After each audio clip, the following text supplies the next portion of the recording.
प्रिय दर्शकों, जय विश्वनाथ। मैं आचार्य विवेकानंद पांडे काशी से आप सभी का हमारे इस YouTube चैनल पर सुस्वागत है। इस वीडियो के माध्यम से स्कंद पुराणोक्त श्रावण मास महात्म एकादश अध्याय की कथा को श्रवण करेंगे, जिसमें रोटक तथा उदुम्बर व्रत का वर्णन किया गया है। तो आइए बिना देर किए हुए कथा का श्री गणेश करते हैं। तव तत्त्वं न जानामि कीदृशोऽसि महेश्वरः, जादृशोऽसि महादेव तादृशाय नमो नमः।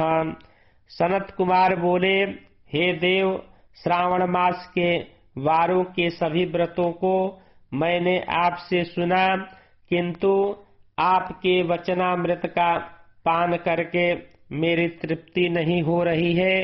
हे प्रभु, श्रावण के समान अन्य कोई भी मास नहीं है, ऐसा मुझे प्रतीत होता है। अतः अब आप तिथियों का महात्म्य हमें बताइए। ईश्वर बोले, हे सनत कुमार, मासों में कार्तिक मास श्रेष्ठ है, उससे भी श्रेष्ठ माघ कहा गया है। उस माघ से भी श्रेष्ठ वैशाख है और उससे भी श्रेष्ठ मार्गशीर्ष है, जो श्री हरि को अत्यंत प्रिय है। विश्वरूप भगवान से उत्पन्न होने से ये चारों मास मुझे प्रिय हैं, किंतु 12 मासों में श्रावण तो साक्षात शिव का रूप है। हे सनत कुमार, श्रावण मास में सभी तिथियां व्रत युक्त है, फिर भी मैं उनमें प्रधान रूप से कुछ उत्तम तिथियों को आपको बता रहा हूँ। सर्वप्रथम मैं तिथि तथा वार से मिश्रित व्रत आपको बताता हूँ। श्रावण मास में जब प्रतिपदा तिथि में सोमवार हो तो उस महीने में 5 सोमवार पड़ते हैं। उस श्रावण मास में मनुष्यों को रोटक नामक व्रत करना चाहिए। यह रोटक नामक व्रत 3.5 महीने का भी होता है। यह लक्ष्मी की वृद्धि करने वाला तथा सभी मनोरथों की सिद्धि करने वाला है। हे मुने, मैं उसका विधान बताऊंगा, आप सावधान होकर सुनिए। श्रावण मास के कृष्ण पक्ष में प्रतिपदा तिथि को जब सोमवार हो, तब विद्वान प्रातः काल यह संकल्प करे, मैं आज से आरंभ करके रोटक व्रत करूंगा। हे सुरश्रेष्ठ, हे जगत गुरु, मुझ पर कृपा कीजिए। तदनंतर अखंडित बिल्व पत्रों, तुलसी दलों, नीलोत्पल, कमल पुष्पों, कल्हार पुष्पों, चंपा तथा मालती के पुष्पों, गोविंद पुष्पों, आक के पुष्पों, उस ऋतु तथा काल में होने वाले नानाविध अन्य सुंदर पुष्पों, धूप दीप नैवेद्य तथा नाना प्रकार के फलों से शूलधारी महादेव की प्रतिदिन पूजा करनी चाहिए। विशेष रूप से रोटकों का प्रधान नैवेद्य अर्पित करना चाहिए। पुरुष के आहार प्रमाण के समान 5 रोटक बनाए चाहिए।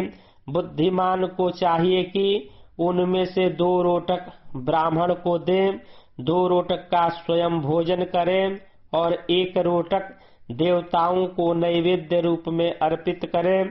बुद्धिमान को चाहिए कि शेष पूजा करने के अनंतर अर्घ्य प्रदान करें।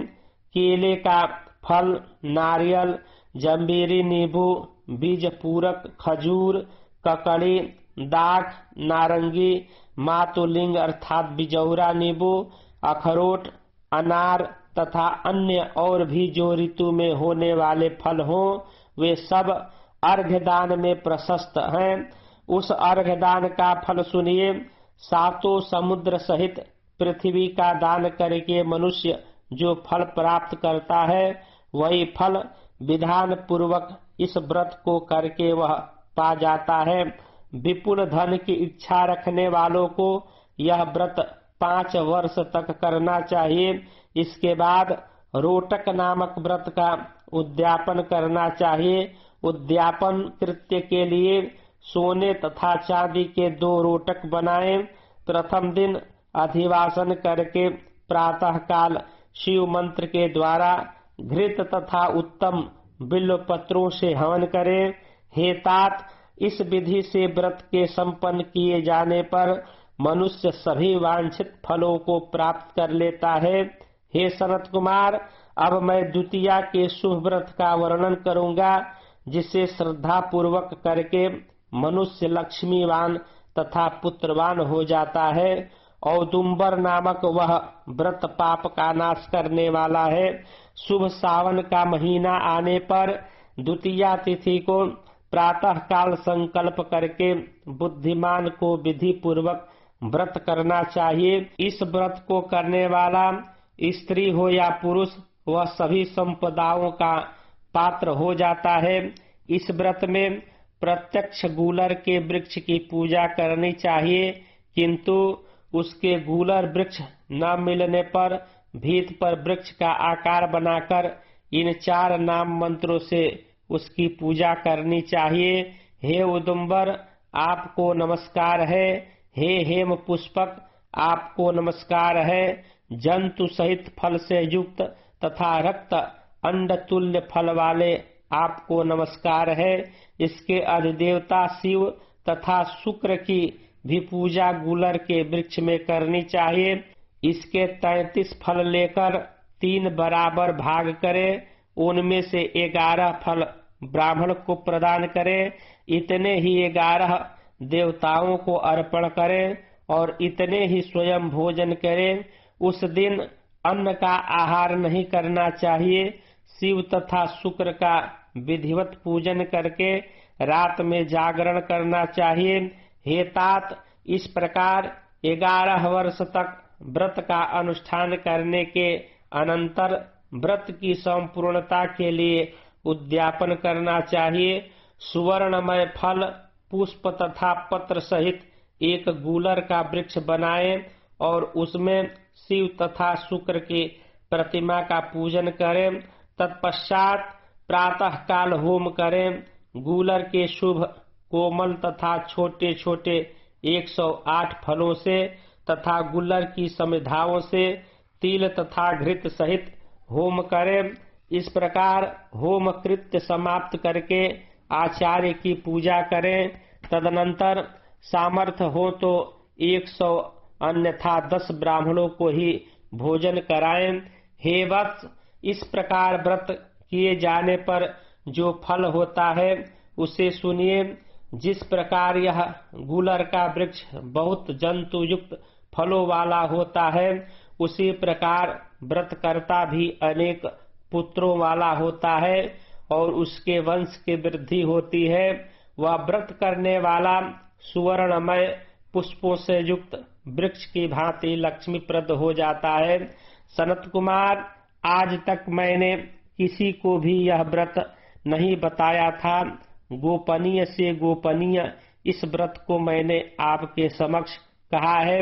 इसके विषय में संशय नहीं करना चाहिए और भक्ति पूर्वक इस व्रत का आचरण करना चाहिए। प्रेम से बोलिए शंकर भगवान की जय, लक्ष्मी मैया की जय। वीडियो को लाइक कर कमेंट में नमः शिवाय अवश्य लिखें तथा हमारे इस YouTube चैनल से अभी तक नहीं जुड़े हैं तो चैनल से जुड़ने के लिए चैनल को सब्सक्राइब कर बेल आइकन को अवश्य दबा दें, ताकि हमारे द्वारा प्रस्तुत ज्योतिष वास्तु व्रत पर्व कर्मकांड संबंधित शास्त्रोक्त वीडियो आपको सर्वप्रथम प्राप्त होता रहे। जय विश्वनाथ, हर हर महादेव, नमस्कार।